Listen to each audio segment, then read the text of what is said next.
نؤمن به ونتوكل عليه ونعوذ بالله من شرور أنفسنا ومن سيئات أعمالنا من يهده الله فلا مضل له ومن يضلله فلا هادي له ونشهد أن لا إله إلا الله وحده لا شريك له ونشهد أن سيدنا ومولانا محمدا عبده ورسوله أما بعد فأعوذ بالله من الشيطان الرجيم بسم الله الرحمن الرحيم قد جاءكم من الله نور وكتاب مبين آمنت بالله صدق الله مولانا العظيم وبلغنا رسوله النبي الأمين المكين الكريم ونحن على ذلك لمن الشاهدين والشاكرين والحمد لله رب العالمين۔ آئیے سب سے پہلے ہم اور آپ آقا انعامدار مدینے کے تاجدار، دونوں عالم کے مالک و مختار، نائب پروردگار، گلشن ہستی کی اولی فصل بہار کے دربار گوہر بار میں درود پاک کا قیمتی ہار پیش کریں۔ اللہم صلی علی سیدنا شفیعنا نبینا مولانا محمد معدن الجود والکرم وآلہ وبارک وسلم۔ عقیدت و محبت کے ساتھ ایک مرتبہ اور پڑھنے اللہم صلی علی سیدنا شفیعنا نبینا مولانا محمد معدن الجود والکرم وآلہ وبارک وسلم۔ گنبد خضراء کے تصور کے ساتھ ایک مرتبہ اور پڑھنے اللہم صلی علی سیدنا شفیعنا نبینا مولانا محمد معدن الجود والکرم منبع العلم والحلم والحکم وآلہ واصحابہ وبارک وسلم۔ صلاۃ و سلاما سرمدا دائما ابدا علیک یا رسول اللہ۔ الحمدللہ عز و جل، ہم اور آپ اپنے آقا و مولا جناب احمد مجتبیٰ حضرت محمد مصطفیٰ ارواحنا فداہ علیہ التحیۃ والثناء صلی اللہ علیہ وسلم کی بارگاہ بکس پناہ میں ان کی جشن ولادت کے موقع پر اور بالخصوص 12ویں شب میں خراج عقیدت پیش کرنے کے لیے حاضر ہوئے ہیں۔ اللہ تعالیٰ کی بارگاہ میں دعا ہے کہ مولا ہماری ان محفلوں کو اپنی بارگاہ میں قبول فرما اور انہیں ہمارے لیے ذریعہ نجات بنا۔ آمین بجاہ النبی الامین صلی اللہ تعالی علیہ وآلہ واصحابہ التسلیم۔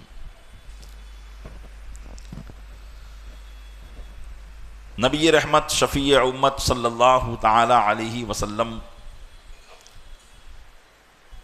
کی سیرت مبارکہ کو آپ مسلسل 10 دن سے سماعت فرما رہے تھے، اور وہ بھی محفل میلاد ہی تھی، لیکن محفل میلاد کا مختصر تذکرہ اس میں رہا کرتا تھا۔ آج کی محفل ہم مکمل محفل میلاد کرنے جا رہے ہیں، مطلب مکمل محفل میلاد، چونکہ محفل میلاد اس محفل کو کہتے ہیں جس میں نبی کریم صلی اللہ علیہ وسلم کی ولادت کے واقعات کو بیان کیا جائے۔ آپ کی تشریف آوری سے پہلے، آپ کی تشریف آوری پر، اور آپ کی تشریف آوری کے بعد جو برکتیں عالم میں رونما ہوئیں، ان کے ذکر خیر کو محفل میلاد کہا جاتا ہے۔ اور یہ صرف اور صرف ہند و پاک کے لوگوں کا عمل نہیں ہے، یا 100-200 سال پہلے کے لوگوں کا یہ عمل نہیں ہے، بلکہ برس ہا برس سے حضور صلی اللہ علیہ وسلم کی محفل میلاد عاشقان رسول منعقد کرتے چلے آئے ہیں۔ یہ ایک وسوسہ لوگوں کے دلوں میں ڈالا جاتا ہے کہ یہ 100 سال پہلے 200 سال پہلے شروع ہوا، یہ صرف ہندوستان کے لوگ کرتے ہیں، عرب کے لوگ نہیں کرتے۔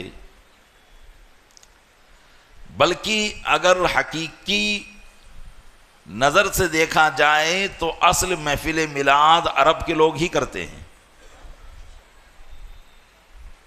اس لیے کہ ہماری اور آپ کی عادت تو یہ پڑی ہوئی ہے کہ ہم ایسے واقعات سننا پسند کرتے ہیں جس میں ہمیں جوش جذبہ آ جائے اور نعرے لگے، یہ ہماری عادت ہے۔ مضمون کیسا ہے، ٹاپک کیسا ہے، ہمیں اس سے کوئی مطلب نہیں ہوتا، بات کس کی ہے، بات کون کر رہا ہے، ہمیں اس سے کوئی مطلب نہیں ہوتا۔ ہمارا مطلب یہ ہوتا ہے کہ کوئی مائک پر منہ رکھ کر زور سے چلائے اور دل میں دھڑکنیں پیدا ہو تو ہم نعرے لگا دیں۔ تو یہ ہمارا اور آپ کا طریقہ ہے، لیکن حقیقت میں آپ محفل میلاد لکھ کر اگر آپ سرچ کریں گے یوٹیوب پر بھی تو عربی کے اندر اگرچہ آپ کو سمجھ میں نہیں آئے گا لیکن لفظ مولد تو آپ کو سمجھ میں آ جائے گا، یا میلاد کا لفظ تو سمجھ میں آ جائے گا۔ اس طرح اگر آپ سرچ کریں گے تو ایک ایک دو دو گھنٹے کی محفل میلاد وہ لوگ پڑھتے ہیں، اور عربی زبان میں وہی باتیں ہوتی ہیں جو حضور اکرم صلی اللہ علیہ وسلم کی ولادت کے واقعات کو بیان کرتی ہے۔ تو ہم تو سیرت بھی بیان کر رہے ہیں، صحابہ اکرام کی داستانیں بھی بیان کر رہے ہیں، اہل عرب تو صرف اور صرف محفل میلاد بیان کرتے ہیں۔ تو یہ جو کہا جاتا ہے کہ محفل میلاد یا ہندوستان میں شروع ہوئی، یہ بالکل غلط ہے۔ اور آپ کو یہ بھی بتاتا چلوں، بڑے بڑے بزرگان دین نے صرف محفل میلاد پر کتابیں لکھی ہے، سیرت پر تو کتابیں لکھی ہی ہے۔ سیرت کہتے ہیں کہ حضور اکرم صلی اللہ علیہ وسلم کی پیدائش سے لے کر آپ کے وصال تک ظاہری دنیا کے تمام حالات کو بیان کرنا، جیسا کہ آپ نے سنا 10 دنوں میں یہی باتیں، کب کیا ہوا، یہ ہے سیرت۔ لیکن محفل میلاد صرف اور صرف رسول اکرم صلی اللہ علیہ وسلم کی ولادت کے واقعات کو بیان کرنا، اس کو محفل میلاد کہتے ہیں۔ اور علماء نے محفل میلاد کی برکتوں کو بیان کیا ہے کہ جہاں محفل میلاد منعقد ہوتی ہے، یعنی حضور کی ولادت کے واقعات جن مجلسوں میں اور جن مقامات پر اور جن شہروں میں حضور کی ولادت کے واقعات بیان کیے جاتے ہیں، ان بستیوں پر اللہ کی رحمت کا نزول ہوتا ہے۔ آپ کی دلچسپی کے لیے ایک واقعہ بیان کروں۔ 1340 ہجری میں اور 1921 عیسوی میں کس کا انتقال ہوا بتائیے؟ اعلیٰ حضرت رضی اللہ تعالیٰ عنہ۔ 1340 ہجری اور 1921 عیسوی میں جب آپ کا وصال ہوا تو ظاہر سی بات ہے کہ ہم اہل سنت و جماعت کا یہ پرانا دستور ہے کہ ہم اپنے بزرگوں کو، اپنے مرحومین کو ایصال ثواب کر کے یاد کرتے ہیں، اور اعلیٰ حضرت نے تو جو دین کا کام کیا ہے اس کی تو کوئی مثال ہی ہندوستان میں پیش نہیں کر سکتا ہے۔ تحریری کام جو کیا آپ نے 2 صدی 3 صدی کے اندر، یہ مثال پیش نہیں کی جا سکتی ہے۔ تو جب اعلیٰ حضرت کا وصال ہوا تو کون سی تاریخ کو ہوا؟ 25 صفر، اور 25 صفر کے 5 دن بعد ربیع الاول کا چاند نظر آ جاتا ہے۔ تو اس وقت ہندوستان میں متعدد مقامات پر اعلیٰ حضرت کے ایصال ثواب کی محفلیں منعقد کی جا رہی تھی، اور جگہ جگہ اعلیٰ حضرت کے ایصال ثواب کے لیے محفل رکھی تھی۔ تو آپ کی دلچسپی کے لیے بیان کروں کہ احمد آباد کے چھیپا واڑ میں کانچ کی مسجد کے پاس میں بھی اعلیٰ حضرت کی ایصال ثواب کی محفل رکھی گئی تھی۔ اعلیٰ حضرت کے وصال فرمانے کے 5-6 روز بعد، اور 5-6 روز بعد کون سا مہینہ ہوتا ہے؟ ربیع الاول کا۔ تو اس میں ایک بڑے علامہ تقریر کرنے کے لیے تشریف لائے تھے، انہوں نے محفل میلاد پر گفتگو کی۔ پہلے قرآن خوانی ہوئی، اس کے بعد نعت ہوئی، اس کے بعد تقریر ہوئی۔ انہوں نے محفل میلاد کی برکات کو بیان کیا، اور اس وقت دنیا اسلام میں ترکی حکومت کا دورہ تھا، اختتام پذیر تھی لیکن کہیں کہیں ترکی حکومتیں تھی۔ تو انہوں نے یہ واقعات بیان کیے کہ گزشتہ سال عثمانی حکومت نے، ترکی حکومت نے محفل میلاد کا اہتمام کیا تو اللہ تعالیٰ نے اس کی برکتوں سے ترکی حکومت کو گرتے گرتے بچا لیا۔ کس کی وجہ سے؟ محفل میلاد کی وجہ سے۔ تو پیارے اسلامی بھائیوں، محفل میلاد کوئی معمولی محفل نہیں ہے۔ اللہ تعالیٰ نے محفل میلاد کے ذریعے بڑی بڑی مصیبتوں کو دور کیا ہے، اور آج انشاءاللہ ہم محفل میلاد ہی کریں گے، یعنی حضور کی ولادت کے واقعات کو ہی بیان کیے جائیں گے۔ تو آپ سب ہماتن گوش اور با ادب اور احترام تشریف فرما رہے ہیں، اور محفل میلاد جو بزرگوں نے بیان کی ہے انہی کی ترجمانی میں آپ کے سامنے پیش کروں گا۔ آج سے 500-600 سال پہلے کے بزرگ، بلکہ 600 صدی تو گزر چکی ان کو، 6 صدی، حضرت علامہ ابو الفرز امام ابن جوزی رحمۃ اللہ تعالی علیہ، انہوں نے پوری کتاب لکھی ہے واقعات میلاد پر، عربی زبان میں۔ بہت بڑے محدث، ایسے محدث کبیر کہ کسی بھی ضعیف روایت کو وہ قبول کرتے ہی نہیں تھے۔ اگر کوئی روایت آ جائے تو حدیث کو چھان بین کرنے میں ان کو بڑا سخت مانا جاتا ہے۔ ایسے جلیل القدر محدث نے حضور کی میلاد کے واقعات کو بیان کیا ہے۔ کتنی صدی پہلے؟ 6 صدی پہلے، 600 سال پہلے۔ انہوں نے اس وقت 900 سالہ جشن میلاد منایا ہوگا، ہم 1500 سالہ منا رہے ہیں۔ تو آئیے انہی کی کتاب سے واقعات میلاد، چونکہ عربی میں بھی ہے، اس کی عبارت اگر میں پڑھوں تو وقت درکار ہے، اس لیے میں اس کے ترجمے کے ساتھ آپ کی خدمت میں نبی کریم صلی اللہ علیہ وسلم کی میلاد کے واقعات کو بیان کرنے کی کوشش کرتا ہوں۔ ادب و احترام کے ساتھ بیٹھے، حضور اکرم صلی اللہ علیہ وسلم کی میلاد ہے، جتنی دیر ہو سکے ادب سے بیٹھ جائیں، اور پھر اگر تھکان محسوس ہو تو پھر جس طریقے سے بیٹھنا چاہے بیٹھ سکتے ہیں۔ درود سلام کا نذرانہ پیش کریں۔ اللہم صلی علی سیدنا شفیعنا نبینا مولانا محمد معدن الجود والکرم وآلہ وبارک وسلم صلاۃ و سلام علیک یا رسول اللہ۔ علامہ ابن جوزی رحمۃ اللہ تعالی علیہ اپنی کتاب واقعات میلاد میں ایک روایت نقل کرتے ہیں، فرمایا کہ جب اللہ تعالیٰ نے مخلوق کو پیدا فرما کر زمین کو فرش اور آسمان کو بلندی بخشی، زمین و آسمان بنایا،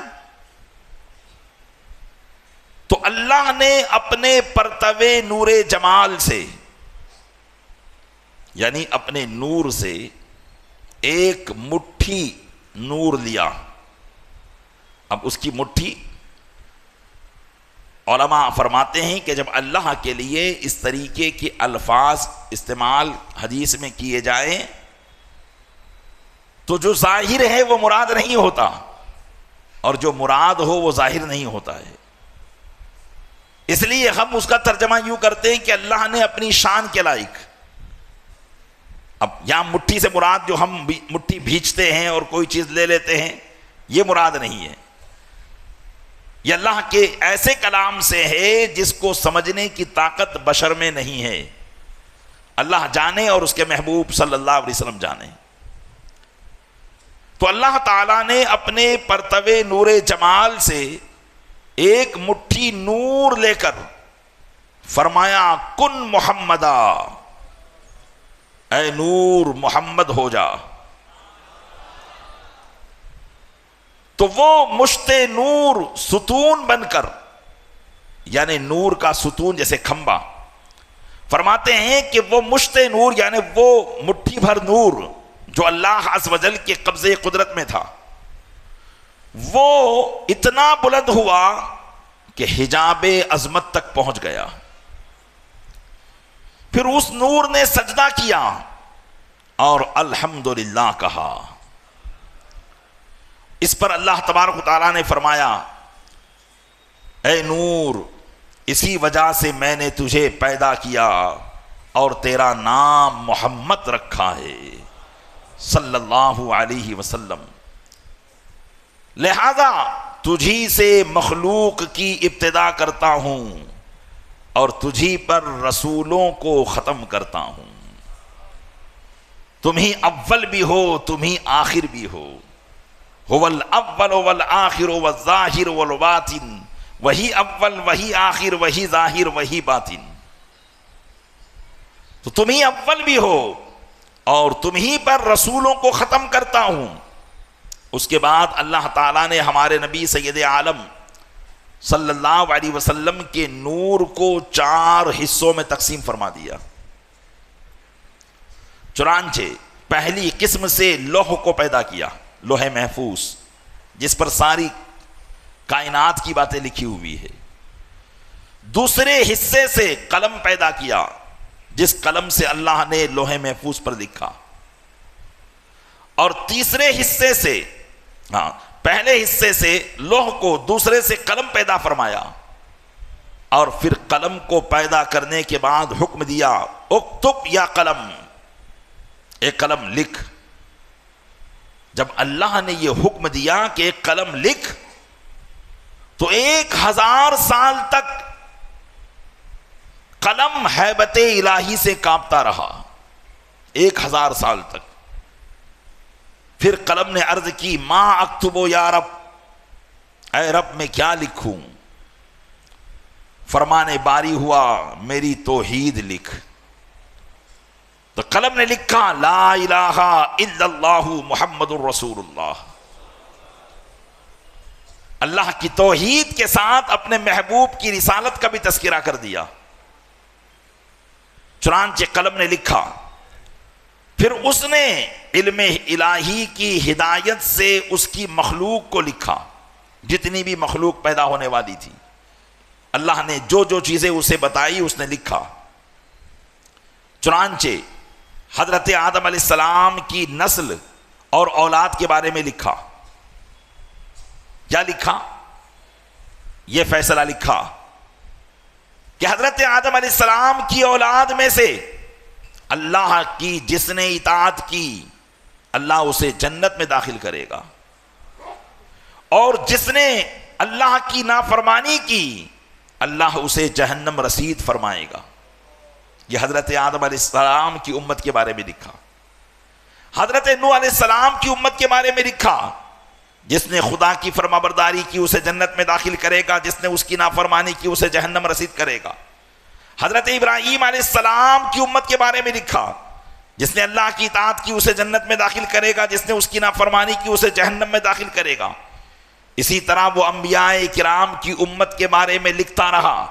حضرت موسیٰ و عیسیٰ علیہ نبینا علیہ السلام کی امت کے بارے میں بھی لکھا، جس نے اللہ کی فرمانبرداری کی اسے جہنم میں داخل کرے گا، اور جس نے اللہ کی نافرمانی کی اسے جہنم میں داخل کرے گا، اور جس نے اس کی نافرمانی کی اسے جہنم میں داخل کرے گا۔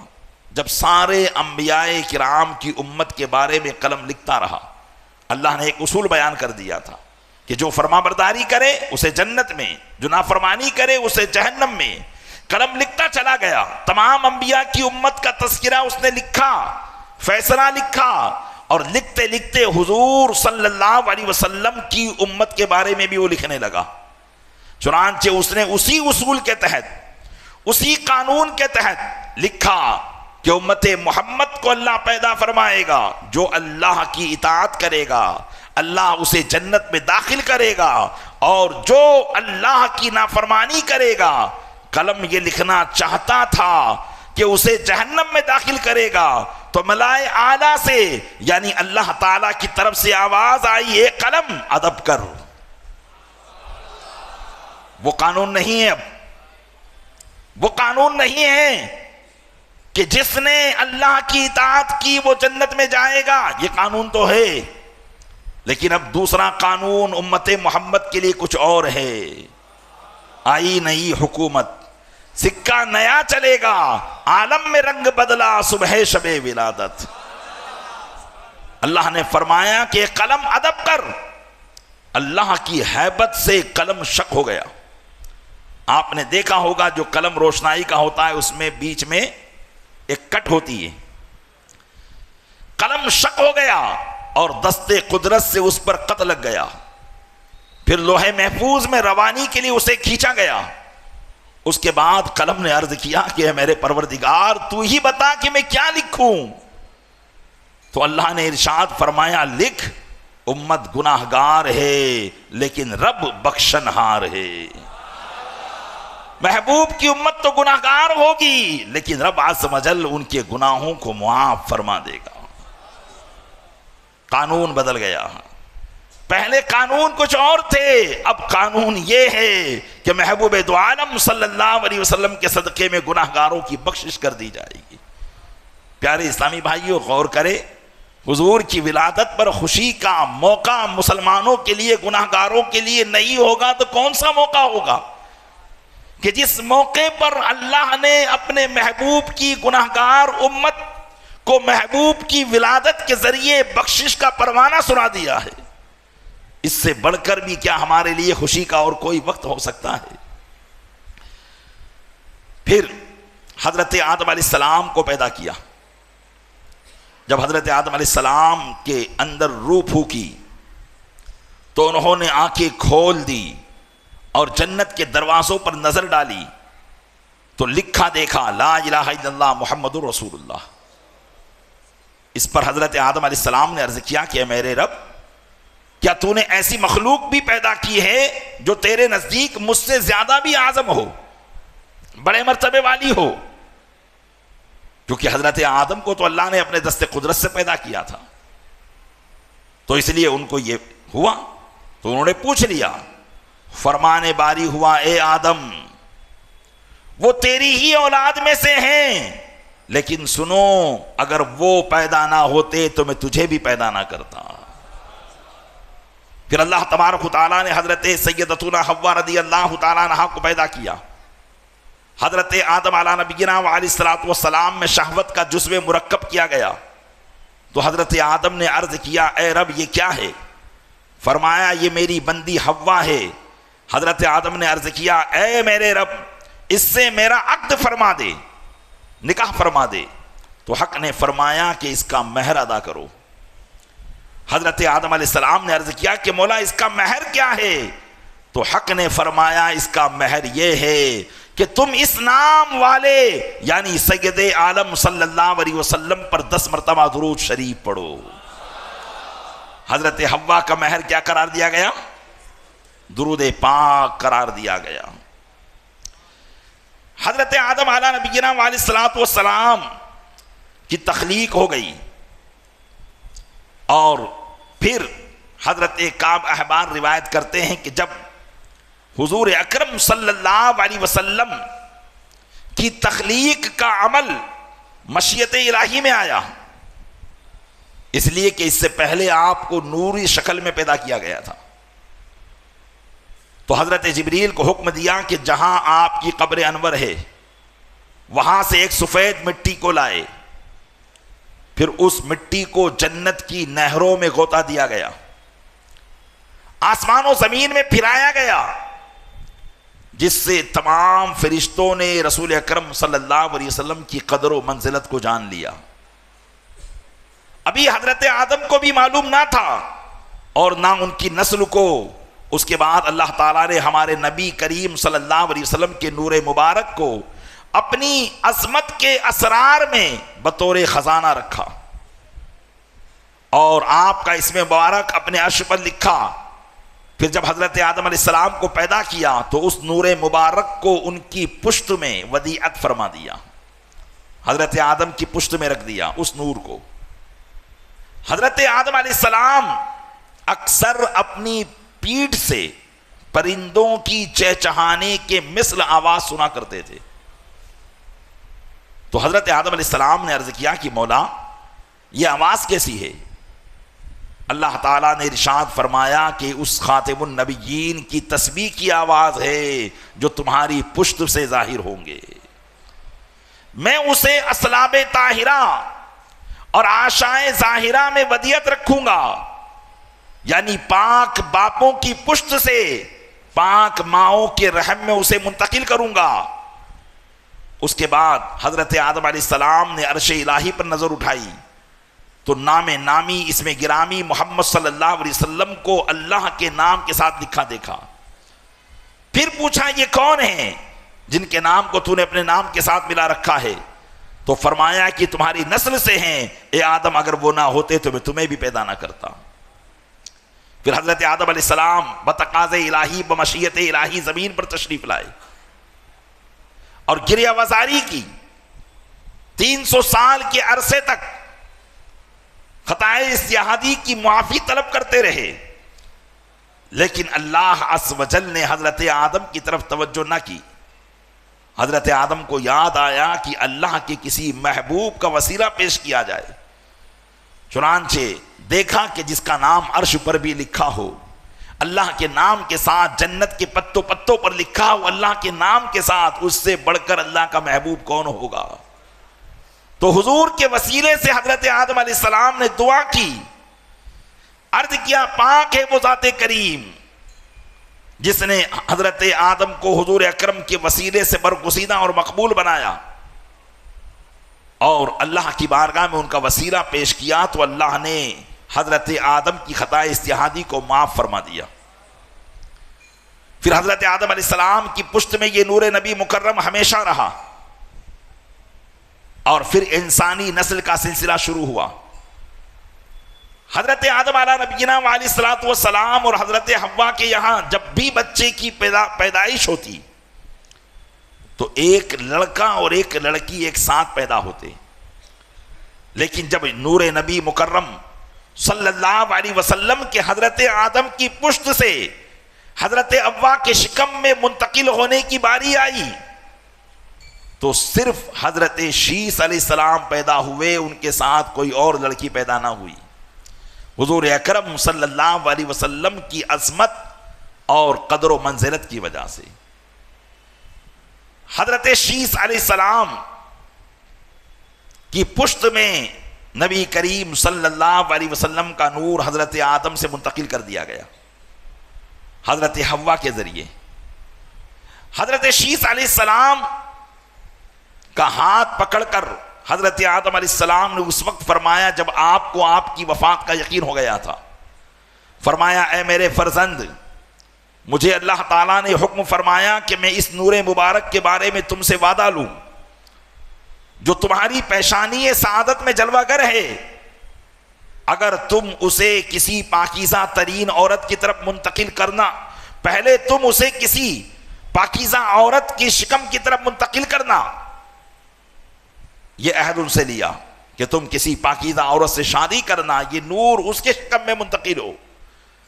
پھر حضرت آدم علیہ السلام نے اپنے سر کو آسمان کی طرف اٹھا کر دعا کی، اے اللہ جو عرش کا پیدا کرنے والا، سورج کو روشنی عطا کرنے والا اور مجھے پیدا کرنے والا ہے، اور جس طرح تیرا علم ازلی ہے اسی کے مطابق مجھ سے پیدا فرمایا، اور تو نے مجھ سے اس نور کے بارے میں وعدہ لیا جس کی عزت و کرامت اور اس کی بزرگی ہر طرف دیکھتا ہوں، اب وہ نور مبارک مجھ سے میرے فرزند شیس کی طرف منتقل ہو گیا ہے، تو اے اللہ تو ہی اس نور مبارک کا محافظ ہے اور اس پر تو ہی شاہد ہے۔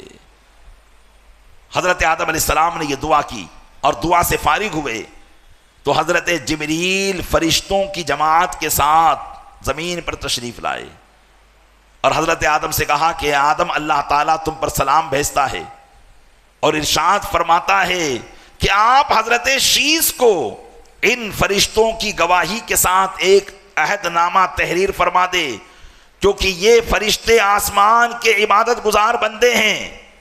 بیان کرتے ہیں کہ حضرت آدم علیہ السلام نے ایک عہد نامہ تحریر کر کے اللہ رب العزت اور موجودہ تمام فرشتوں کو گواہ بنایا۔ کس بات کا؟ حضور اکرم صلی اللہ علیہ وسلم کے تعلق سے وصیت کرنے کا۔ اس وقت حضرت شیس علیہ السلام کو 2 سبز کپڑے جو حضرت جبریل جنتی حلوں میں سے لائے تھے پہنائے گئے، اور اللہ نے ان کو بی بی بیضا سے جو قد و قامت اور حسن و جمال میں حضرت حوا کی مانند تھی حضرت شیس کا نکاح کر دیا. تو اس طریقے سے نور نبوت حضرت شیس سے حضرت بیضا رضی اللہ تعالیٰ عنہ کے شکم اقدس میں آیا. اسی طریقے سے حضرت نوح علیہ السلام، حضرت ابراہیم علیہ السلام، حضرت اسماعیل علیہ السلام اور ان پاک باپوں سے منتقل ہوتے ہوتے نبی رحمت صلی اللہ علیہ وسلم کا نور جناب عبد المطلب کی پشت اقدس میں آیا. اور پھر اس کے بعد حضرت عبداللہ بن عبد المطلب رضی اللہ تعالیٰ عنہ کے شکم اقدس کے پشت اقدس میں آیا. جب یہ نور مبارک جناب عبد المطلب رضی اللہ تعالیٰ عنہ کی پشت مبارک میں آیا تو حضرت عبد المطلب جو حضور کے دادا ہیں انہوں نے ایک خواب دیکھا جس سے وہ بڑے خوف زدہ ہو گئے. کہتے ہیں کہ جب قریش کے نجومی لوگ خواب کی تعبیر بتانے والے لوگ آئے تو ان سے انہوں نے یہ خواب بیان کیا کہ میں نے دیکھا ہے کہ مجھ سے ایک نور کی زنجیر اتنی بڑی اور روشن نکلی کہ اس کے نور کی وجہ سے آنکھیں چندیا جاتی ہیں اور اس کے 4 کنارے ہیں. ایک کنارہ زمین کے مشرق اور ایک کنارہ مغرب میں ہے اور ایک کنارہ آسمانوں سے جا ملا ہے اور ایک کنارہ زمین سے بھی نیچے تجاوز کر گیا ہے. اور میں یہ خواب دیکھ ہی رہا تھا کہ وہ زنجیر اچانک ایک بہت بڑا ہرا بھرا درخت بن گئی جس میں قسم قسم کے پھل لگے ہوئے ہیں. میں نے اس درخت کے نیچے 2 ہیبت والے شخصوں کو دیکھا تو میں نے ان سے کہا کہ تم کون ہو؟ تو انہوں نے فرمایا کہ میں نوح ہوں. پھر میں نے دوسرے سے پوچھا تم کون ہو؟ تو انہوں نے بتایا کہ میں ابراہیم خلیل اللہ علی نبینا علیہ الصلوۃ والسلام ہوں. اور اے عبد المطلب ہم تمہارے پاس اس لیے آئے ہیں کہ ہم تمہارے اس درخت کے زیر سایہ آ جائیں جو تمہاری پیٹھ سے ظاہر ہوگا. تم ہمیں مبارک ہو اور تمہیں خوشی ہو. حضرت عبد المطلب نے جب اپنا خواب یہ بیان کیا تو معبرین نے، کاہنوں نے بیان کیا کہ یقیناً اگر یہ خواب سچا ہے تو تمہاری پشت سے ایک شخص ظاہر ہوگا جو مشرق و مغرب اور خشکی اور تری کو اللہ کی وحدانیت کی دعوت دے گا. یعنی اس کی دعوت کی حد پورب سے لے کر پچھم تک اور زمین کے ہر کونے پر ہوگی. بلا شبہ وہ ایک قوم کے لیے باعث رحمت ہوگا اور دوسری قوم کے لیے موجب عذاب ہوگا. پھر حضرت عبداللہ پیدا ہوئے تو حضرت عبد المطلب کو نہایت خوشی ہوئی.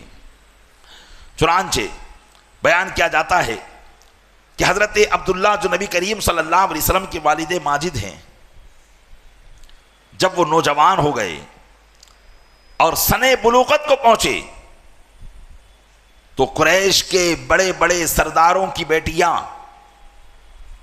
بڑے بڑے گھروں کی عورتیں حضرت عبداللہ کے لیے پیغام بھیجنے لگے، نکاح کی درخواستیں کرنے لگے.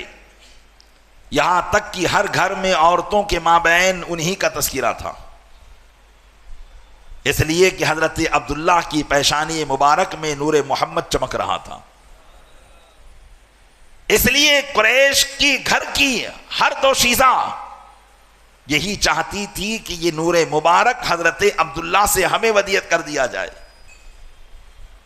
جب حضرت عبد المطلب رضی اللہ تعالیٰ عنہ نے یہ حالات دیکھے تو حضرت عبداللہ رضی اللہ تعالیٰ عنہ سے فرمایا کہ عبداللہ تم کہیں باہر شکار کے لیے چلے جاؤ تاکہ عورتوں کے ان فتنوں سے محفوظ رہو.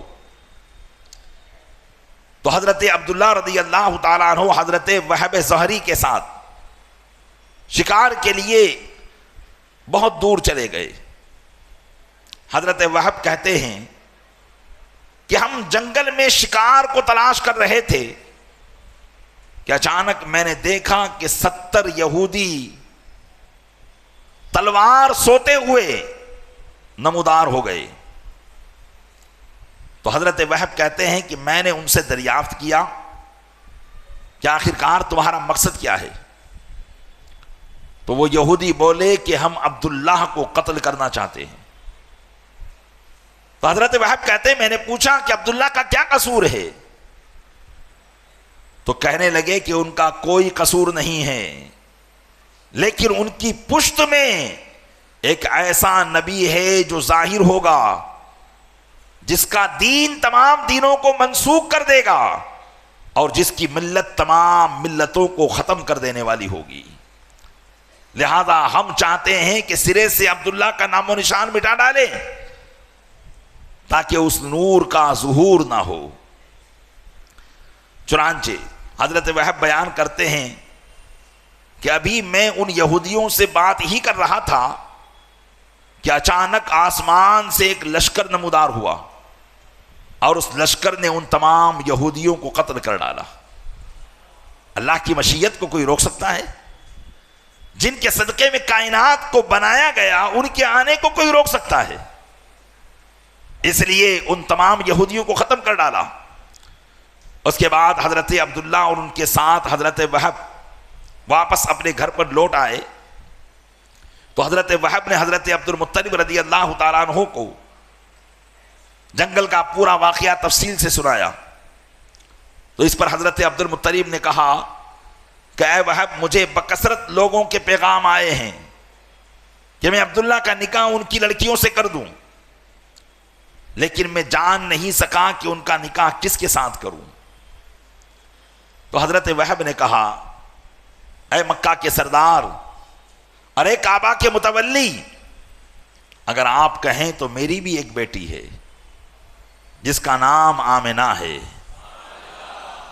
میری بھی ایک بیٹی ہے جس کا نام آمنہ ہے، آپ ہمارے گھر پر عبداللہ کی والدہ کو بھیجیں تاکہ وہ انہیں دیکھ لیں، اور اگر وہ انہیں پسند آ گئی تو میں اسے آپ کے سامنے بطور باندی کے پیش کر دوں گا، بطور کنیز کے پیش کر دوں گا، اس لیے کہ میری بیٹی کی اس سے بڑھ کر اور کون سی قسمت ہوگی کہ وہ کعبے کے متولی عبد المطلب کے گھر بہو بن کر جائے۔ چنانچہ حضرت عبداللہ کی والدہ رضی اللہ تعالی عنہ، میرے آقا صلی اللہ علیہ وسلم کی دادی جان، حضرت وہب کے گھر گئی۔ جب مکان میں پہنچی، دروازہ کھٹکھٹایا، جب گھر والی عورتوں نے ان کو دیکھا تو خوش ہو کر کہنے لگی اے عرب کی عورتوں کی سیدہ، تم نے تو ہمارے دلوں کو خوش کر دیا ہے اور ہماری آنکھوں کو ٹھنڈا کر دیا ہے۔ غالباً تم حضرت عبداللہ کے پیغام نکاح کے سلسلے میں تشریف لائی ہو۔ تو حضور کی دادی فرمانے لگی کہ خدا کی قسم میرا مقصد صرف یہی ہے۔ وہ کہنے لگے ہماری خوش نصیبی ہے کہ ہماری بچیاں حضرت عبداللہ کے گھر کی باندیاں ہوں، حضرت عبد المطلب کے گھر والوں کی باندیاں بنے۔ پھر انہوں نے حضرت سیدتنا آمنہ رضی اللہ تعالی عنہا کو سامنے لا کر پیش کر دیا۔ حضرت عبداللہ کی والدہ نے دیکھا تو دیکھا کہ وہ تو ایک ستارے کی مانند ہیں جس کے حسن و جمال اور خوبصورتی سے ان کی عقل مسلوب ہو کر رہ گئی۔ پھر حضرت عبداللہ کی والدہ حضرت عبد المطلب کے پاس پہنچی اور کہنے لگی کہ آمنہ کی تعریف و توصیف میں انسان عاجز ہے، ان کی تعریف و توصیف کوئی انسان بیان نہیں کر سکتا ہے، کیوں نہ ہو کہ وہ ایسے نبی کی ماں ہیں کہ جن کی تعریف و توصیف بھی زمانہ بیان نہیں کر سکتا ہے۔ تو کہنے لگی کہ ان کی تعریف و توصیف کو بیان کرنے سے انسان عاجز اور زبان قاصر ہیں۔ پھر حضرت عبد المطلب نے حضرت وہب یعنی حضور کے نانا جان اور ان کے قبیلے والوں کو بلایا، اور جب وہ آ گئے تو حضرت عبد المطلب نے کہا کہ اے وہب، اپنی بیٹی کے نکاح کے شرائط کو بیان کرو، مہر کو بیان کرو۔ چنانچہ حضرت وہب رضی اللہ تعالیٰ عنہ کھڑے ہوئے، ایک خطبہ دیا جس میں انہوں نے مہر کو بیان کیا، اور پھر اپنی صاحبزادی حضرت آمنہ رضی اللہ تعالیٰ عنہ کا عقد حضرت عبداللہ رضی اللہ تعالیٰ عنہ سے کر دیا۔ حضرت عبداللہ رضی اللہ تعالیٰ عنہ کا نکاح حضرت آمنہ سے ہوا، اور نور نبی صلی اللہ علیہ وسلم رجب کے مہینے میں حضرت عبداللہ کی پشت اقدس سے منتقل ہو کر بی بی آمنہ کے شکم اقدس میں تشریف لے آیا۔ حضرت عبداللہ رضی اللہ تعالیٰ عنہ اس سے پہلے کہ جبکہ آپ کی شادی حضرت آمنہ سے نہیں ہوئی تھی، آپ ایک مرتبہ مکہ مکرمہ کی گلیوں سے گزر رہے تھے کہ مکہ مکرمہ میں قبیلہ خثامیہ کی ایک عورت تھی جس کا نام فاطمہ تھا، جو عرب کی حسین عورتوں میں سے ایک حسین عورت تھی۔ اس کے پاس قریش کے نوجوان بیٹھے ہوئے تھے، تو جب حضرت عبداللہ رضی اللہ تعالیٰ عنہ وہاں سے گزرے تو فاطمہ خثامیہ یہ پرانی کتابوں کی عالمہ تھی، اس نے حضور کے بارے میں اور حضور کی علامتوں کے بارے میں پڑھ رکھا تھا۔ جب حضرت عبداللہ کی پیشانی کو دیکھا تو اس نے نور نبوت کو پہچان لیا اور کہنے لگی کہ اے نوجوان تم کون ہو؟ تو حضرت عبداللہ نے اپنا نام بتایا۔ اس پر وہ کہنے لگی کہ اے نوجوان، اگر تم میرا مقصد پورا کر دو تو میں تمہیں 100 اونٹ پیش کروں گی۔ آپ نے اس کی طرف دیکھ کر فرمایا اور کہا کہ حرام کاری سے مر جانا آسان ہے، اور حلال کی کوئی صورت نہیں جسے یقینی طور پر جان سکوں۔ لہذا حضرت عبداللہ چونکہ پاک باز تھے، پاک طبیعت تھے، وہاں سے چلے گئے۔ جب آپ کی شادی ہو گئی حضرت آمنہ سے، اور پھر شادی کے بعد حضور اقدس صلی اللہ علیہ وسلم کا نور مبارک جناب عبداللہ سے جناب آمنہ کی طرف منتقل ہو گیا، تو حضرت عبداللہ واپس ایک دن اسی عورت کے گھر کے قریب سے گزرے تو اس عورت نے آپ کی طرف کوئی توجہ نہ دی۔ تو آپ نے پوچھا کہ پہلے جب میں آیا تھا تب تو تم نے اپنی ساری توجہ میری طرف مرکوز کر دی تھی، لیکن اب کیا وجہ ہے؟ تو اس نے بتایا کہ اے عبداللہ، جس چیز کی میں خواہش مند تھی اللہ نے وہ کسی اور کے لیے رکھا ہے۔ سنو، میں نہ کوئی حرام کارہ ہوں، نہ فاحشہ ہوں، اور نہ ہی کوئی حسد کرنے والی ہوں، البتہ اللہ کی تقسیم پر راضی رہتی ہوں۔ وہ نور میری قسمت میں نہیں تھا، جاؤ تم اپنی زوجہ آمنہ کو خوشخبری دو کہ وہ اللہ کے آخری پیغمبر کی ماں بننے والی ہیں۔ اللہ کے آخری نبی جس کا انتظار صدیوں سے چلا آ رہا ہے، وہ اپنی شکم مادر یعنی تمہاری زوجہ آمنہ کے شکم اقدس میں تشریف لا چکے ہیں۔ پیارے اسلامی بھائیوں، یہ کوئی واقعہ یہ علماء بیان کر رہے ہیں، علامہ ابن جوزی نے اسی کو عربی میں بیان کیا ہے، اور کیوں بیان کیا؟ حصول برکت کے لیے۔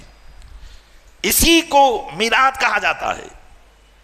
اب حضرت آمنہ رضی اللہ تعالی عنہ فرماتی ہیں کہ جب نبی کریم صلی اللہ علیہ وسلم میرے شکم اقدس میں تشریف لے آئے تو مجھے محسوس تک نہ ہوا کہ میں اس امت کے نبی میری شکم میں تشریف لا چکے ہیں۔ مجھے اس بات کا علم اس وقت ہوا جبکہ پہلا مہینہ تھا تو حضرت آدم علیہ نبینا علیہ الصلوۃ والسلام خواب میں تشریف لائے اور حضرت آمنہ کو کہا، اے آمنہ تمہیں خوشخبری ہو کہ تم جہان میں سب سے افضل ذات کے حمل سے ہو۔ اور جب دوسرا مہینہ ہوا تو خواب میں حضرت ادریس علیہ السلام نے بشارت دی کہ تم صاحب قدر و منزلت کی ذات گرامی سے حاملہ ہو۔ اور تیسرے مہینے میں حضرت نوح علیہ السلام نے مژدہ سنایا کہ تم فتح و نصرت والی ذات گرامی سے حمل میں ہو۔ چوتھے مہینے میں حضرت ابراہیم علیہ السلام نے تشریف لا کر خبر دی کہ تم صاحب عزت و وقار اور عظمت و کرامت والی ذات گرامی سے حمل میں ہو۔ پانچویں مہینے میں حضرت اسماعیل ذبیح اللہ نے آ کر بشارت سنائی کہ تم ہیبت و سطوت والے صاحب اسلام سے حاملہ ہوئی ہو۔ چھٹے مہینے میں حضرت موسیٰ علیہ السلام نے خوشخبری دی کہ تم فضیلت و عظمت والے صاحب قلب سلیم سے حاملہ ہو۔ ساتویں مہینے میں حضرت داؤد علیہ السلام نے آ کر مژدہ دیا کہ تم کھلے اور دراز لوا والے مالک حوض کوثر صاحب مقام محمود کی ذات گرامی سے حاملہ ہو۔ اور 8ویں مہینے میں حضرت سلیمان علیہ السلام نے بشارت دی کہ تم نبی آخر الزماں کی ذات ستودہ صفات سے حاملہ ہو۔ اور 9ویں مہینے میں حضرت عیسیٰ علیہ السلام نے مژدہ سنایا کہ تم صاحب ملیح، زبان فصیح اور دین صحیح سے حاملہ ہو۔ الغرض ہر ماہ حضرت آمنہ رضی اللہ تعالی عنہا کو کسی نہ کسی پیغمبر نے نبی کریم صلی اللہ علیہ وسلم کی اپنی مادر محترمہ کے شکم اقدس میں تشریف لانے کی خبر دی، خوشخبری سنائی، اور مختلف اوصاف اور کمالات جو اللہ نے اپنے محبوب کو عطا کیے تھے ان کمالات کے ساتھ بیان کیا۔ اور یہ کمالات کب بیان کیے جا رہے ہیں؟ جبکہ ابھی تو کمالات کا ظہور بھی نہیں ہوا ہے۔ کمالات کا ظہور تو دنیا میں تشریف لانے کے بعد ہوگا، لیکن ان سارے کمالات کو آپ کے تشریف لانے سے پہلے بیان کیے جا رہے ہیں۔ بحمدہ تعالی اہل سنت و جماعت حضور کے ان تمام کمالات کو آپ کے تشریف لانے کے بعد بیان کرتے ہیں۔ ہم کہتے ہیں کہ حضور مالک و مختار ہیں، ہم کہتے ہیں نا کہ حضور صاحب لواء حمد ہیں، حضور کو بخشش کا جھنڈا عطا کیا جائے گا قیامت کے دن، اولین آخرین حضور کی تعریف و توصیف کریں گے، مقام محمود حضور کو عطا کیا جائے گا، یہی تو ہم بیان کرتے ہیں، یہی تو حضور کی تعریف و توصیف ہے جو حضور کے شکم مادر میں رہنے کے وقت انبیاء کرام نے بیان کیا تھا۔ حضرت آمنہ رضی اللہ تعالی عنہا کہتی ہیں کہ 9 مہینے پورے گزرے لیکن نبی کریم صلی اللہ علیہ وسلم کے حمل سے مجھے نہ کوئی تکلیف ہوئی نہ درد ہوا جو عام لوگ محسوس کرتی ہیں۔ پھر انہوں نے کہا کہ جب 9 مہینے پورے ہو کر ولادت مبارکہ کی راتیں قریب آتی جا رہی تھی تو ماہ ربیع الاول کی پہلی رات کو سیدتنا آمنہ رضی اللہ تعالی عنہا کو ایک خاص قسم کی خوشی اور مسرت معلوم ہوئی، یعنی قدرتی طور پر آپ کو ربیع النور شریف کی پہلی رات خوشی محسوس ہوئی۔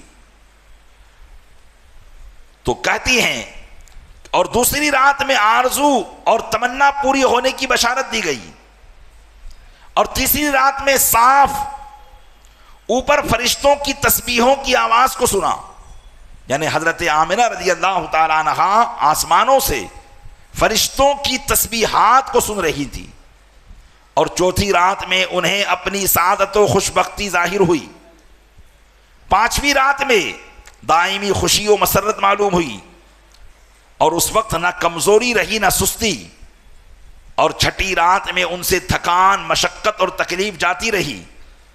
ساتویں رات میں سیدنا ابراہیم خلیل اللہ علی نبینا علیہ الصلوۃ والسلام خواب میں تشریف لائے، اور انہوں نے اچھے ناموں اور نشانیوں اور کنیت والے صاحب جلالت نبی کی بشارت دی، اور آٹھویں رات میں فرشتوں نے ان کے ارد گرد طواف کیا، فرشتوں نے حضرت آمنہ کے ارد گرد طواف کیا۔ پھر جب وضع حمل کا زمانہ بہت قریب آ گیا، یعنی نبی کریم صلی اللہ علیہ وسلم کے اس خاکدان گیتی پر تشریف لانے کا زمانہ بالکل قریب آ گیا، تو 9ویں رات نور اور روشنی کا ظہور ہوا، اور وہ نور اور روشنی ہر طرف پھیل گئی، اور 10ویں رات نبی مختار کی خوشی، ولادت کی خوشی میں مختلف لہجوں اور مختلف راگوں سے پرندوں نے چہچہانا شروع کر دیا، یعنی جو دنیا کے پرندے تھے وہ مختلف راگوں کے اندر چہچہا رہے تھے۔ 11ویں رات فرشتوں نے اپنے خالق کائنات کی حمد و ثنا کا غلغلہ شروع کر دیا، اللہ کی حمد و ثنا بیان کرنے لگے، اور 12ویں رات حضرت سیدتنا آمنہ رضی اللہ تعالیٰ عنہ کہتی ہیں کہ میں نے سنا کہ کوئی کہنے والا کہہ رہا ہے، اے آمنہ تمہیں مبارک ہو، اس فرزند مولود کی خوشخبری ہو جسے تم آج کی رات پیدا کرو گی، تولد کرو گی، جب تم سے وہ آفتاب ظاہر ہو جائے تو اس کا نام محمد رکھنا صلی اللہ علیہ وسلم۔ مروی ہے کہ جب نبی کریم صلی اللہ علیہ وسلم کے نور مبارک نے طلوع فرمایا تو زبان حال سے پکارا، اور کوئی پکارنے والا کہہ رہا تھا، یاد رکھیں حرم محترم کے آگے کئی پہاڑ ہیں، جبل ابو قبیس ہے، جبل حرا ہے، جبل صفا ہے، مروہ ہے۔ حضرت آمنہ کہتی ہیں کہ حضور اکرم صلی اللہ علیہ وسلم کی پیدائش کے وقت میں کوئی پکار رہا تھا، اے کوہ ابو قبیس، یعنی اے قبیس پہاڑ، یہ ذات صاحب مسرت و فراست ہے۔ اے کوہ حرا، یہ ولادت خیر الورا کی ہے۔ اے کوہ عرفات، یہ ولادت ہلاکتوں سے نجات دینے والے کی ہے۔ اے مسجد حرام، آج تیرے پہلو میں عظیم المرتبت مہمان کا جلوہ رونما ہوگا۔ اے مینا کے رہنے والو، بلا شبہ آج تمہیں خوشی اور برکت حاصل ہوگی۔ اے کوہ صفا اور مروہ، یہ نبی مصطفیٰ ہے۔ اے قبہ زمزم، یہ عظیم الشان نبی ہے۔ اے آسمانوں، صاحب آیات و معجزات پر فخر کرو، اور اے زمینوں، اولین و آخرین کے سردار پر فخر کرو۔ مروی ہے کہ ولادت مبارکہ کی رات آئی، اور اس ذات سفودہ صفات جو صاحب عزت و نصرت اور صاحب شرف و سیادت ہے کہ ولادت کے لیے خیر و سعادت کی صبح کی طلوع کا وقت آ گیا، تو ایک جھنڈا مشرق میں اور ایک جھنڈا مغرب میں اور ایک جھنڈا خانہ کعبہ کی چھت پر نصب کر دیا گیا، اور شیطان مردود ہر قسم کی شدت و تکلیف سے بلبلا اٹھا، اور بت سر کے بل گر پڑے، اور شیاطین کو رسوائی اور ذلت میں ڈال دیا گیا، اور فارس یعنی ایران کی وہ آگ جو 1000 سال سے جل رہی تھی، جس کی مجوسی پوجا کرتے تھے اور وہ کبھی نہ بجھی تھی، اس رات بجھ گئی، اور احمد مصطفیٰ صلی اللہ علیہ وسلم کی ولادت کی ہیبت میں ایران کے بادشاہ کے محل میں زلزلہ آ گیا، اور دریائے ساوا خشک ہو گیا، وادی سماوا میں پانی جوش مارنے لگا، اور سیدتنا آمنہ کہتی ہیں کہ مجھے آسمان کے ستارے ایسے محسوس ہو رہے تھے کہ گویا کہ وہ میرے گھر کے قریب آ گئے ہیں۔ اللہ تبارک و تعالیٰ نے اپنی قدرت کاملہ کے مطابق، ہم اپنی طاقت کے مطابق اپنے گھروں کو بجلی کے کمکموں سے سجاتے ہیں، اللہ تبارک و تعالیٰ نے حضرت آمنہ کے گھر کو آسمان کے ستاروں سے سجا دیا تھا، کیونکہ اللہ کی قدرت ہے۔ وہ اپنی قدرت کاملہ کے تحت اپنے محبوب کی خوشیوں کا اظہار اس طریقے سے بھی فرماتا ہے کہ آسمانوں کے ستاروں کو حکم دیتا ہے کہ جاؤ، آج آسمان کو مزین کرنے کی ضرورت نہیں ہے، آج بی بی آمنہ کے گھر کو جگمگا دو۔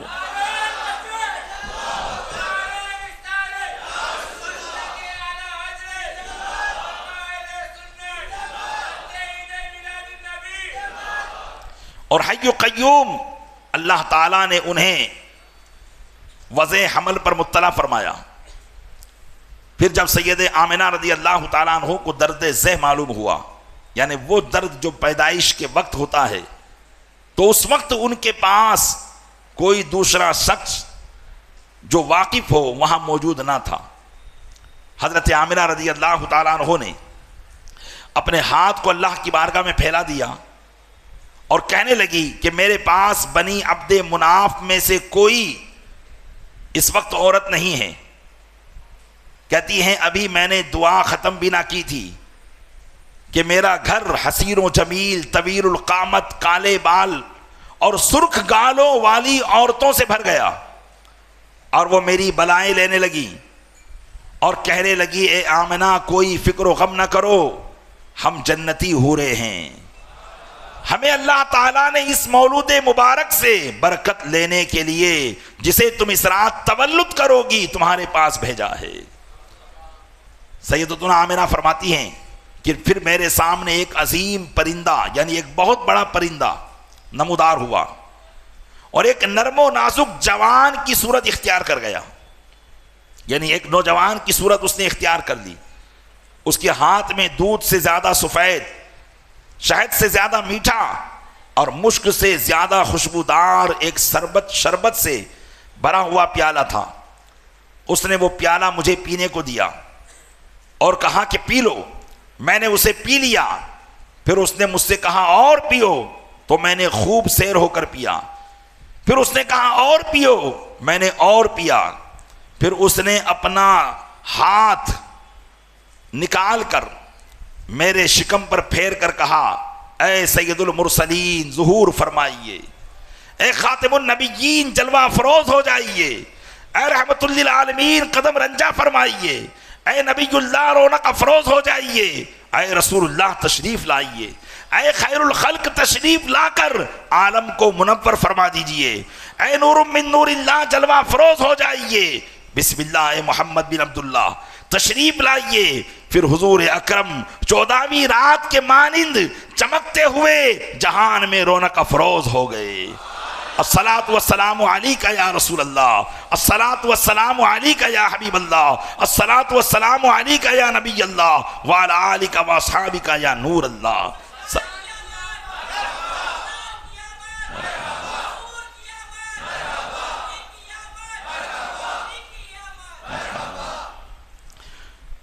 حضرت آمنہ رضی اللہ تعالی عنہ کی شکم اقدس سے کوکھ مبارک سے حضور اکرم صلی اللہ علیہ وسلم کا ظہور اس خاکدان گیتی پر ہو گیا.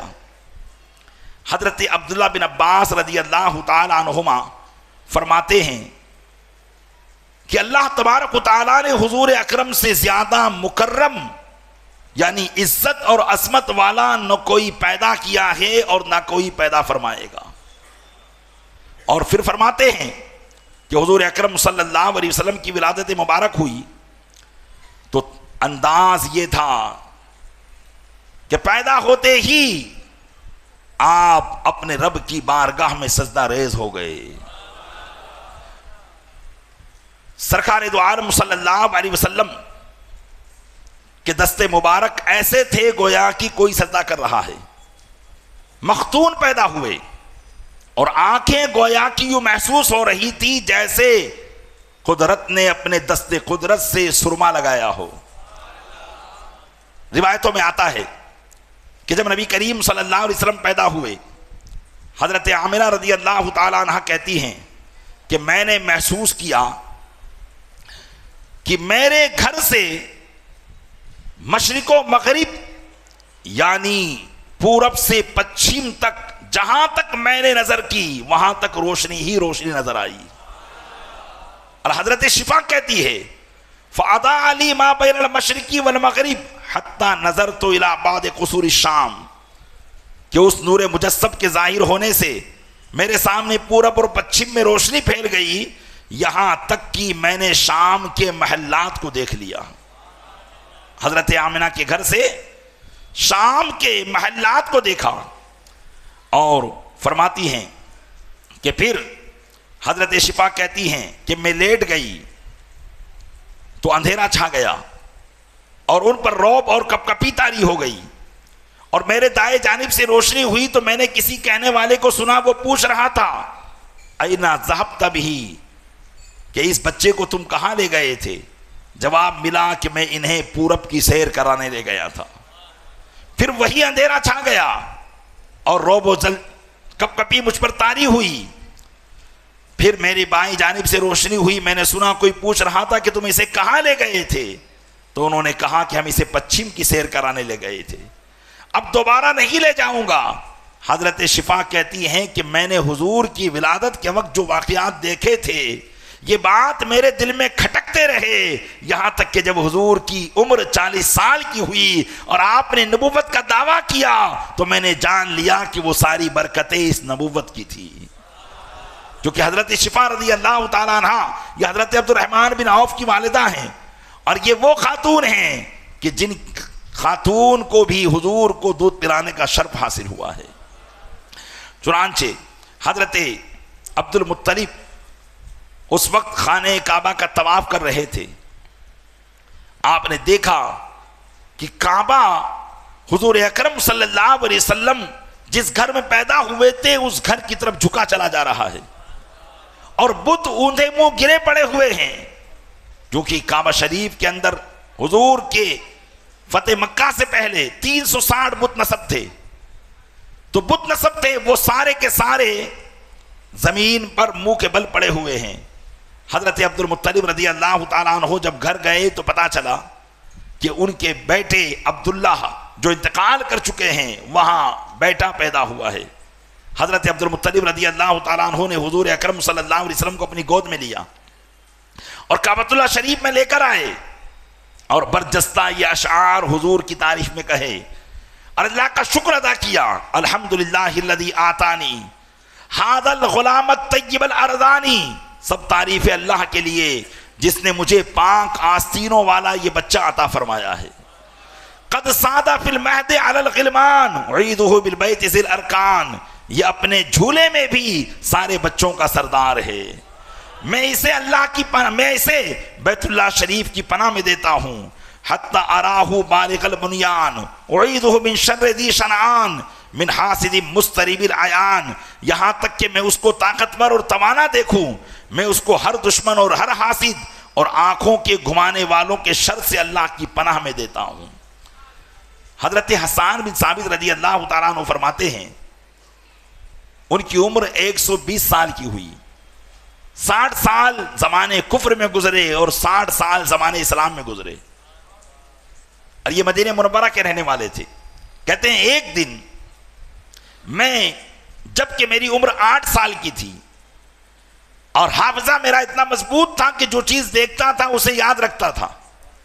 کہتے میں 8 سال کی عمر کا تھا کہ میں نے مدینہ منورہ کے ایک کنارے پر صبح صبح ایک یہودی کو دیکھا جو ایک اونچے ٹیلے پر چڑھ کر زور زور سے یہ چیخ رہا تھا، یا معاشرہ یہود، یا معاشرہ یہود، اے یہود کی جماعت جمع ہو جاؤ، جمع ہو جاؤ. کہہ رہے ہیں فاستمعوا الیہ. تو تمام یہودی اس کے پاس جمع ہو گئے اور کہنے لگے کہ کیوں چیخ رہا ہے؟ تو اس نے کہا طلع نجم احمد الذی ولد فی ہذہ اللیلہ. وہ ستارہ جس کے بارے میں ہمیں بتایا گیا تھا کہ جس دن یہ ستارہ طلوع ہوگا اس دن اللہ کا آخری نبی پیدا ہوگا. آج وہ ستارہ طلوع ہو چکا ہے. الذی طلوعہ علامۃ علی ولادتی صلی اللہ علیہ وسلم فی تلک اللیلہ فی بعض الکتب القدیمہ. یعنی اس ستارے کا نکلنا پرانی کتابوں میں یہ لکھا ہوا تھا کہ جس دن بھی یہ ستارہ نکلے گا اس دن اللہ کے آخری نبی کی ولادت ہو جائے گی. حضور اکرم صلی اللہ علیہ وسلم کی ولادت پر نہ صرف حضرت آمنہ کے گھر پر خبر تھی بلکہ اللہ تبارک و تعالیٰ نے کائنات کی ایک ایک چیز سے اپنے محبوب کے پیدا ہونے کی خبر کو ظاہر فرما دیا تھا. آسمان کے ستارے بھی اس بات کی خبر دے رہے تھے. کعب احبار کہتے ہیں کہ میں نے توریت میں دیکھا کہ اللہ تعالیٰ نے حضرت موسیٰ کو نبی کریم صلی اللہ علیہ وسلم کی ولادت کے وقت سے آگاہ کیا تھا. حضرت موسیٰ کو کہا تھا کہ ان کی ولادت کا وقت فلا فلا ہوگا، اور حضرت موسیٰ علیہ السلام نے اپنی قوم کو وہ نشانی بتا دی تھی. آپ نے فرمایا تھا کہ وہ ستارہ جو تمہارے نزدیک فلا نام سے مشہور ہے جب اپنی جگہ سے حرکت کرے گا تو وہ وقت محمد صلی اللہ علیہ وسلم کی ولادت کا ہوگا. اور یہ بات بنی اسرائیل میں اتنی عام تھی کہ انہوں نے اس ستارے کا نام نجم احمد رکھ دیا تھا. یعنی اس ستارے کو احمد کے نام سے پکارا کرتے تھے، اس لیے کہ ان کو معلوم تھا کہ جس دن یہ ستارہ حرکت کرے گا اسی دن نبی کریم صلی اللہ علیہ وسلم کی ولادت ہوگی. نبی کریم صلی اللہ علیہ وسلم جس روز پیدا ہوئے مکہ مکرمہ میں ایک یہودی رہتا تھا. تو جب وہ رات آئی جس میں آقا علیہ السلام کی ولادت ہوئی تو اس یہودی نے قریش کی ایک محفل میں جا کر پوچھا، اے قریش، کیا آج رات تمہارے یہاں کوئی بچہ پیدا ہوا ہے؟ تو قریش کے ان نوجوانوں نے کہا کہ ہمیں معلوم نہیں ہے، ہم ابھی رات گئے سے اپنے گھر پر گئے ہی نہیں ہیں.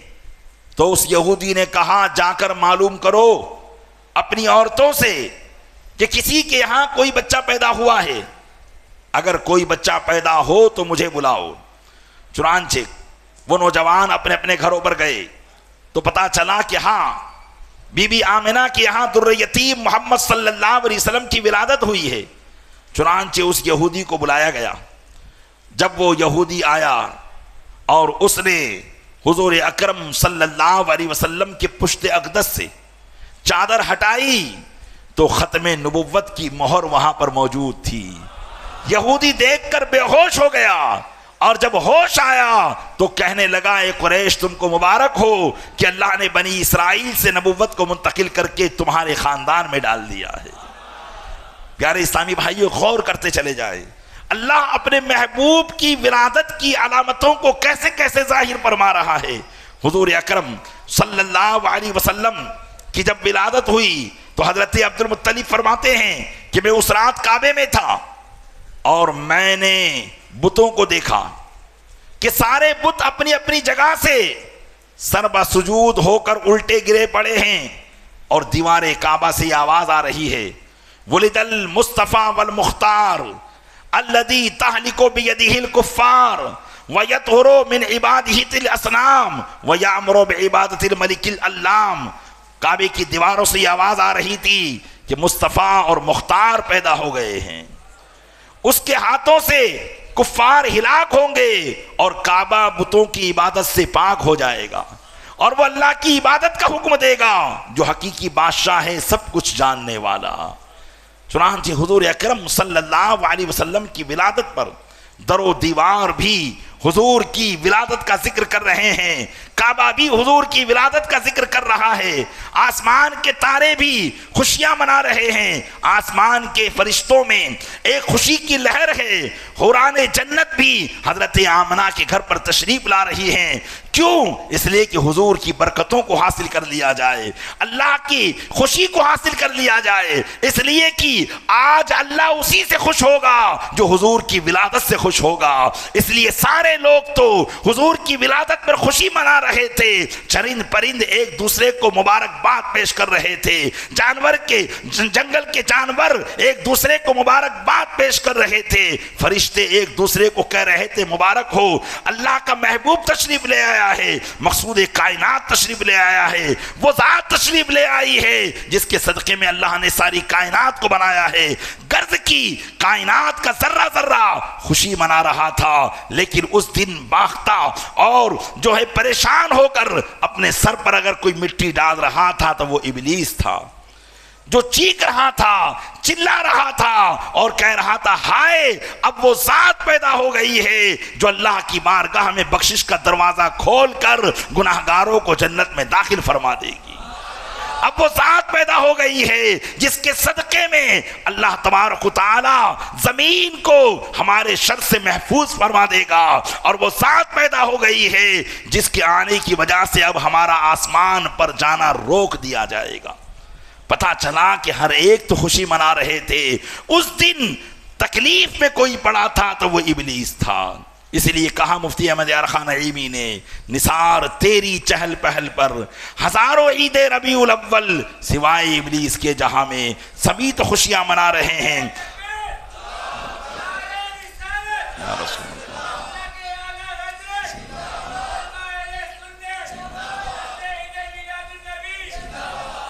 حضور اکرم صلی اللہ علیہ وسلم کی میلاد یقیناً پیارے اسلامی بھائیوں باعث برکت ہے۔ یہ 12 رات تو ہم نے میلاد منایا، آپ پورا مہینہ میلاد منائیں، پورا مہینہ درود پاک پڑھیں، پورا مہینہ حضور کی نعت پڑھیں۔ اب گانوں سے اپنے آپ کو چھٹکارا دلا دیں، گیت سے اپنے آپ کو چھٹکارا دلا دیں، اس لیے کہ گانے سے اگر کسی کو سرور ملتا ہے، قسم خدا کی ایک مرتبہ اگر وہ صدق دل سے حضور کی نعت سنے گا تو انشاءاللہ کبھی اسے گانا سننے کی تمنا نہیں ہوگی۔